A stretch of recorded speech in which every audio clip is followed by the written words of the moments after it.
Manipuri Wari Pambi Channel na tabiriba pumnamakpu amuhan na taram nokchari ngasisu mayam gi ngaihak pothana namagidamak Manipuri wari masa ani khaktang puduna laksari ahanbagi wari masa sigi maming tangkraba samjigi lairang wari masa sigi aibi athokpam Babita Devi wari masa se hana taminarasi miyoibana asagi marum thupna hingnai asana miyoibabu khudang paiduna singduna pukningi lantheng amaga iroinana sangsili adubu amaromda wakhal maru pukhraba kanagi thamoidadi taibangpan se arembani matamaduda pukningda piraba saina khangbada taibang punsi arembada tahali punsi gi khongchati mikup khudingi ahongba saklon kayagi phijol setuna asum chatki khongpham ama soibada hingbagi wahanthok tapna mangki ningba kairabi kayagi miengdagi malemgi nungairaba tampak ase mongphamgi masakni leiteng yaudraba ka amagi phamung amada hipli anabido kanasu leite mahakki manaktuda solabi mabok natana mahakase maraibak yamna thirabini adubu mipantang na hinglibidudi natte masagi pangaltana lenjaduna awatna papumna makhonaribani mapuroiba laina awa polumpu lukra singdasan awa maisa khangjaribini numit ado punima oikhibana khangde atiyasu tasengi mapung pharaba thajasu taibangi awa maisa pumnamak kokhalage matagum aingba mangalga loinana sandokli adubu naribi madabigi mafumdadi kadai thajagi inglaba mangaladuna mahakpudi hena awa maisa haplari asigumba thabal pharaba ahing kayada mahakki mapuroiba Narendrana mahakbu kayada nungsina loina bikhiwa tungda lakadaba punsi kayagidamak harawna sagat minakhibani punsigi manglan kaya adubu ngasidi solabi mabokki manakta segairaba phijol kharadanga khallu raga anabi ado wakhal puba ngamdra male mathanta hik kablai mahakki khonjel ado tabada manakta hiplibi mabok adusu mikap thokla male tapna kaurai ibema makhadi tarakhidre masunupigi pungning khanglabi mabokni phanamak haidunasu mahaki masuna mingonda amuk hanna sangjaruba haibase khak yarakadaba leite adubu haidabasu yade mahakti lairabini adugi sumathakta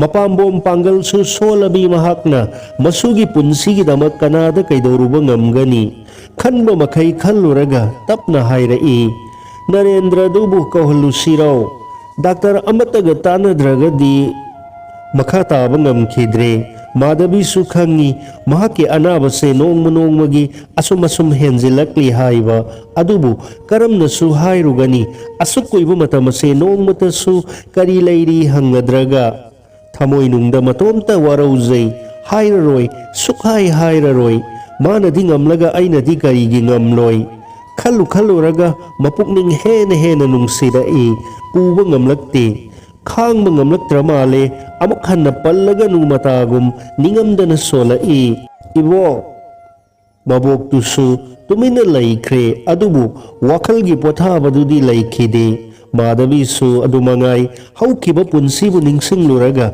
hena khangamlakte matamado kayada nungairam khraba mahakna khajiktang ngamlaktabada mahaki mapuroiba Narendrana kayada wazakhiba manemaku manausing pumnamangna koisen senduna honakhibani adubu ngasidi mallaba ka asida solabi mabok asiga hanna yengmada magini haiba kana suraktraba matam asidadi layoi khraba mama mapabu kauduna tengthari Madhabigi mama mapa animak Madhabina sahi mapal tara mukhairakpa matamaduda gari accident laikhidabani adudagi mapa pokpa mabok aduna mabu sauna nabayokliwani ibema sango masibu khajikta thaksirau maboki khonjelna mahaki wakhalgi lambel thaiki maboki matau uraga Madhabi hena ningamlakte amuk sukhalai ꯀꯔꯤꯒꯨꯝꯕ ꯃꯍꯥꯛꯅ ꯐꯠꯇꯅꯨꯡꯗ ꯊꯣꯛꯈꯤꯕ ꯇꯥꯔꯒꯅ ꯁꯣꯜꯂꯕꯤ ꯃꯕꯣꯛ ꯑꯁꯤꯅ ꯀꯅꯥꯒ ꯂꯩꯍꯧꯕ?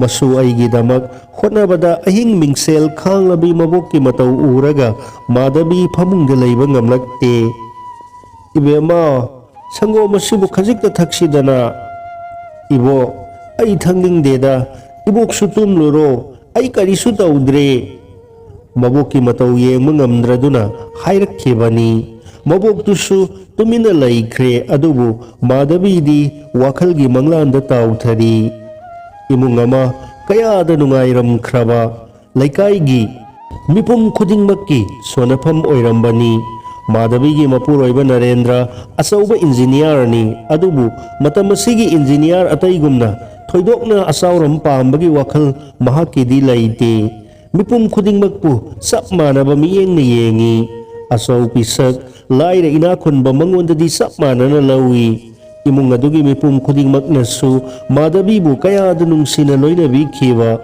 ꯑꯗꯨꯕꯨ ꯃꯥꯙꯕꯤꯒꯤ ꯅꯨꯡꯉꯥꯏꯕ ꯄꯨꯟꯁꯤ ꯀꯨꯏꯈꯤꯗꯦ꯫ ꯈꯪꯍꯧꯗꯅ ꯃꯍꯥꯛꯀꯤ ꯃꯄꯨꯔꯣꯏꯕ ꯅꯔꯦꯟꯗ꯭ꯔꯒꯤ ꯂꯝꯆꯠ ꯍꯣꯡꯂꯛꯈꯤ꯫ ꯊꯥꯖꯗꯕ ꯊꯧꯗꯣꯛ ꯀꯌꯥ ꯃꯊꯪ ꯃꯊꯪ ꯊꯣꯛꯂꯛꯈꯤ꯫ ꯌꯨ ꯊꯛꯂꯝꯗꯕ ꯊꯛꯂꯛꯈꯤ, ꯑꯍꯤꯡ kaya ꯊꯦꯡꯅ ꯍꯜꯂꯛꯈꯤ, ꯁꯨꯡꯍꯟ ꯍꯜꯂꯛꯇꯕꯁꯨ ꯌꯥꯎꯏ꯫ ꯃꯃꯥ ꯃꯄꯥꯅ ꯐꯅ ꯋꯥꯔꯛꯇꯨꯅꯁꯨ ꯃꯋꯥ ꯂꯧꯕꯤꯗꯦ꯫ ꯏꯀꯨꯏ ꯀꯨꯏꯗꯅ ꯃꯇꯝ ꯀꯌꯥꯒꯤ ꯃꯃꯥꯡꯗꯒꯤ ꯏꯪꯅ ꯆꯤꯛꯅ ꯄꯥꯟꯖꯔꯝꯕ ꯏꯃꯨꯡ ꯑꯗꯨꯗ ꯈꯪꯍꯧꯗꯅ ꯇꯝꯊꯤꯔꯕ ꯅꯣꯡꯂꯩ ꯅꯨꯡꯁꯤꯠ ꯑꯃꯅ ꯑꯀꯟꯕ ꯁꯥꯐꯨꯒ ꯂꯣꯏꯅꯅ ꯁꯤꯠꯆꯤꯜꯂꯛꯈꯤ꯫ ꯆꯝꯅ ꯍꯤꯡꯖꯕꯅꯤ ꯐꯅꯃꯛ ꯍꯥꯏꯗꯨꯅꯁꯨ ꯃꯍꯥꯛꯀꯤ ꯃꯄꯨꯔꯣꯏꯕ ꯅꯔꯦꯟꯗ꯭ꯔꯅ ꯑꯁꯨꯝꯅ ꯇꯝꯊꯤꯔꯛꯀꯅꯤ ꯍꯥꯏꯕꯁꯦ ꯃꯥꯙꯕꯤ ꯈꯛ ꯊꯥꯖꯔꯨꯗꯕꯅꯤ꯫ ꯅꯣꯡꯃ ꯅꯨꯃꯤꯠ ꯑꯗꯣ ꯇꯥꯏꯕꯪꯒꯤ ꯑꯋꯥ ꯃꯩꯁꯥ ꯂꯛꯇꯒꯤꯁꯨ ꯂꯥꯞꯅ ꯁꯥꯠꯆꯔꯤꯕꯤ ꯃꯥꯙꯕꯤꯒꯤ ꯅꯧꯔꯕ ꯄꯨꯟꯁꯤꯗ ꯅꯣꯡꯂꯩ ꯅꯨꯡꯁꯤꯠꯀꯤ ꯑꯀꯟꯕ ꯁꯥꯐꯨ ꯑꯃꯕꯨ ꯃꯥꯌꯣꯛꯅꯕꯗ ꯇꯥꯈꯤ꯫ ꯃꯤꯋꯥ ꯃꯩꯁꯥ ꯐꯅꯃꯛ ꯂꯥꯡꯗꯨꯅꯁꯨ ꯂꯩꯄꯥꯛꯂꯩꯒꯤ ꯁꯛꯇꯝ ꯂꯧꯗꯨꯅ ꯄꯨꯝꯅꯃꯛ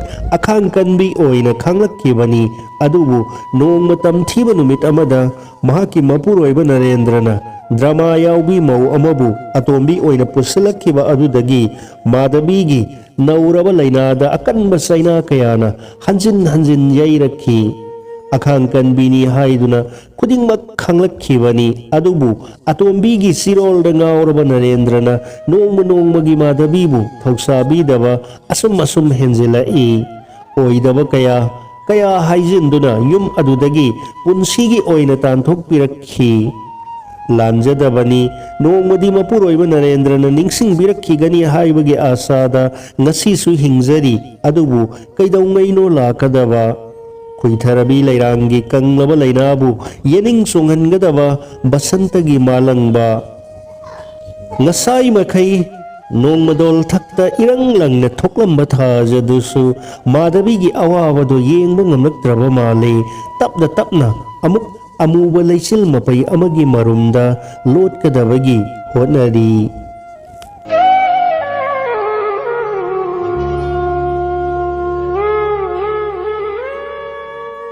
ꯑꯅꯤꯁꯨꯕꯒꯤ ꯑꯔꯣꯏꯕꯒꯤ ꯋꯥꯔꯤ ꯃꯆꯥ ꯑꯁꯤꯒꯤ ꯃꯃꯤꯡ ꯀꯠꯊꯣꯛꯂꯕꯤ ꯁꯨꯂꯣꯆꯅꯥ꯫ ꯋꯥꯔꯤ ꯃꯆꯥ ꯑꯁꯤ ꯑꯃꯨꯛ ꯑꯔꯣꯏꯕ ꯑꯣꯏꯅ ꯇꯥꯃꯤꯟꯅꯔꯁꯤ꯫ आश्रमगी नुंजाउ मथक्तुदा फमदुना सुलोचनाना लाउ खोंगना हौरिबा समुद्रगी इथकसिंग अदुदा मिटकुप्तबा मखै येंगली। इथक अमदगी इथक अमा लोइबा नाइदे, लोइनमक अमुक अमता ओइखी। नुमिदांग वाइरमगी नुमितकी थक्तोक्लक्पा मसेकना यैबदा अंगांगबा मसु ओनख्रबा ngамखै ꯂꯩꯇ꯭ꯔꯕ समुद्रगी इपाक्तो येंबगी पेनबा नाइद्रे। इथकसिंग अदो तोंगदुना चꯠलुई अमुक मागी वाखलना पंथुमफम लैत्रबा मफम अमदा।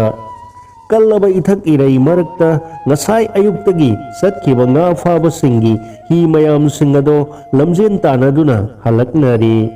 चटखिबा मीसिंग amnamak suna हलकलिबरा खंगदे, मखोइसु हिंगनबगी लानफम मरक्तनी। हिंगबा नत्रगा सीबा कल्लबा वाखलगी शक्तिगा लोइनना चटखिबनी। सुलोचनागी वाखलना इथक्की तांथा अदुदा याउरुरी। कल्लबा इथक तोंगदुना लाक्लिबा nga फाबसिंगी मरक्तसु ngaiहक याउरुरी। ngangsang ngang चावरबा बोलगी मसक ओनख्रबा नुमितुसु इपाक्की ngамखै अरोइबदुदा लुपसिनखिगदबगी ngaइदुना लैख्रे। Unagi asauba khangpoktugi manakta miyam langnara'i karigumba ama khaurang na ngainari Sulosana su haugatlaga miyam marakta sanglakle amaga unaba sangnade krik inai lepminariba nupi aduda hangi kana lai ngasi asramda Swami Sivananda di kadaidagi Mount Abudagi laklibani Mount Abudagi lakpa Sulosana na tapna mathanta sonjay khaurang na ngainariba miyam ase yengluragadi matik magul lairaba Swami amadi soidana oiramgani migi samudradi asum hengalakli Kanyakumari asramgi miyoi pumnamaksu amata sithadana Swami Sivanandagi darshan phanghonanaba pullare Unagi khangpoktugi wana saba asangba machu taiba thonawado hangdorai mayam mafam sana phambiro haujik ngaihakki manungda Swamina yaifa thaujal pibiragani laingoi mathaktuda miyamado loina famnaraduna Swamina lengthorkpa ngairi laingang setpa wang sauraba Swami lengthorakle khut thangattuna miyamda yaifa thaujal piri Hana semduna thamlamlaba phampak thaktuda mamit uisinduna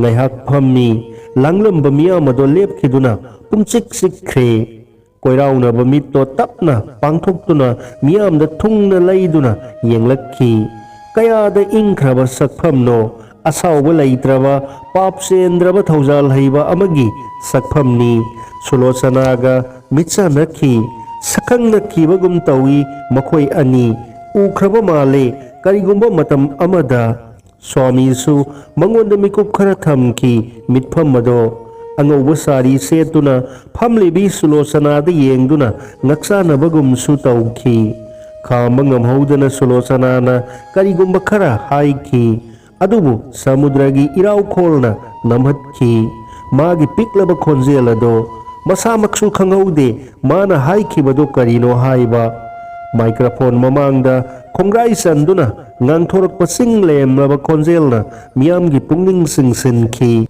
pumnamak mitrangna sumat khrabagum tuminna pungning sangna tari Sulo ngasidi nanggi arepa amadi hayu aidi hana haikrabaduni maduna yaroi hojik matam lairi Nangi ima pabung nadi aibu thak hanthabini haiduna pamde aidi lairabini nakoiga yengnabadadi ai yamna sothabini asuk kuiraba ibani gi selaba mari ase hekta thadalamgadara imana pamba imaudo luhongbiu aigi maramgi damak ima ipabu miraiba papni adubu aina yaningde nangratana kanasu khankidri khansu khalloi sing lemna laukiba Sulosanagi warip Panayam na ngangnaraba saunaraba fawbada sanathoina honganba ngamkhide luhonggadaba numit taranida ngairaba matamda sanathoigi mamana Sulosanabu unaba lakhi aigi isabu nahangna karamna sumhatkrabano khangde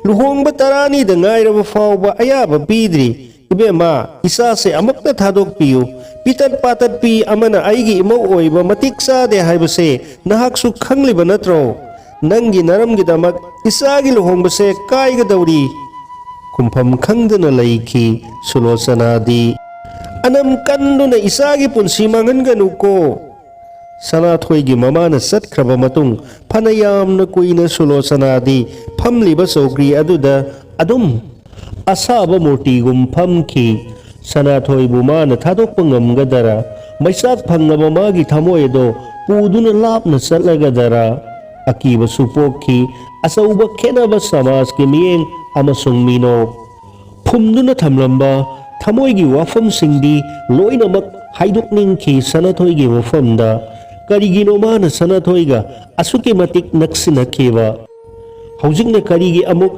lapthok khinanaba hotnariba mathan tahangli wahang kaya yolhing polangna punduna thamkhraba makhong ani aduna Sanathoigi manakta satpa ngamkhide maramdam thadokuna ashram asida lakhi anauba punsi maril amagi damak Sanathoigi punsina nungaina hingbasu pamki adubu Sanathoina magi loina biga hingminabadusu madi hakthengnana yengma ngamloi khangbasu wagani Sanathoidi magini Maral lairabi amagum lona laki mafam asida.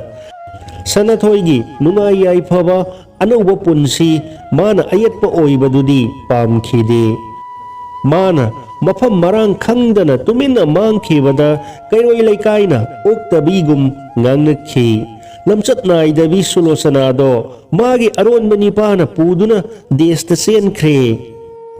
Adubu madi asramgi solabi kana laijadrabi hanubi singi thaugal tauri. Mama mapa laijadraba angang sing adubu lairik tambiri. Masimakna magi haukraba punsibu kauhallabara kauhande. Asramgi nungjau mathaktuda nungtigi famki. Samudragi ithakta Sanathoiga maga tuongduna satki. Thabal phaba ahing kayadasu laingoi mathakta hiptuna koina thokleba thajagi mamaida Sanathoigi saktam sagatnanaba honakhi. Punsibu yamna kijakhiba mana asol anagi thaugal tauri. Asramgi angangsingna mangonda anauba thaunasu hapli. Lairabi mamana tambirakpa kathokpa thadokpa haibase mahakna kaidongnungda kaukhide. Masimakna nungairabara mathanta kayarak hangjai adubu ningsingba mabudi thingluba ngamde. Mikup khuding mathanta laksai. Sanathoigi yaifananabagidamak lamsat naidabi saduna selakhi. Sanathoisu mabu soidana lana lauramgani oktabini namthak tawbini khalamgani. Thangnana famlibi nupi aduna lengjum paiduna nomlakhi. Swami su lairamdre mangonda hangbada khangle ngasi ahingse potharaga atopa mafam amagidamak hayeng lengkhragani. Amuktangdi unaningi thamoigi asengba wafamsu phongdokningi. Asramgi akagi manakta lakle. Aka Swamijibu amuktang unajage. Akaga loinana Swamigi laifam semliba khangpoktuda lakle. Aka nahana sangladuna hairai. Swamijibu amukta unajage haiduna asramgi kumari ama lakle. Swamina ayaba pibide. Wana saba kangthaktuda Swami family mamiti uisili adubu mi sanglakpagi saum phangi. Mamangda thariba phaktuda Sulosanasu tapna phammi. Pumchik siki Swamina sangklibado kanano khangi itap tapna hanglaki. Nangdi karamna mafam asida aigi imanabi amana purakpani. Kayam kuire mafam asida laiba sahi kun pharakadaure. Sahi kun Swamina ngakna haiki. Nanga satminakhi haiba nipa adudi kadaida laikre. Aidi nipa amataga su satminakhi de. Imanabi aduna mafam asida aigi apamba matung inna thambirambani. Swami ado ngaihak tumina amuk laiki. Sulosanana asikpa thugaiduna hairakhi. Karamna lambi asida sangkhribano.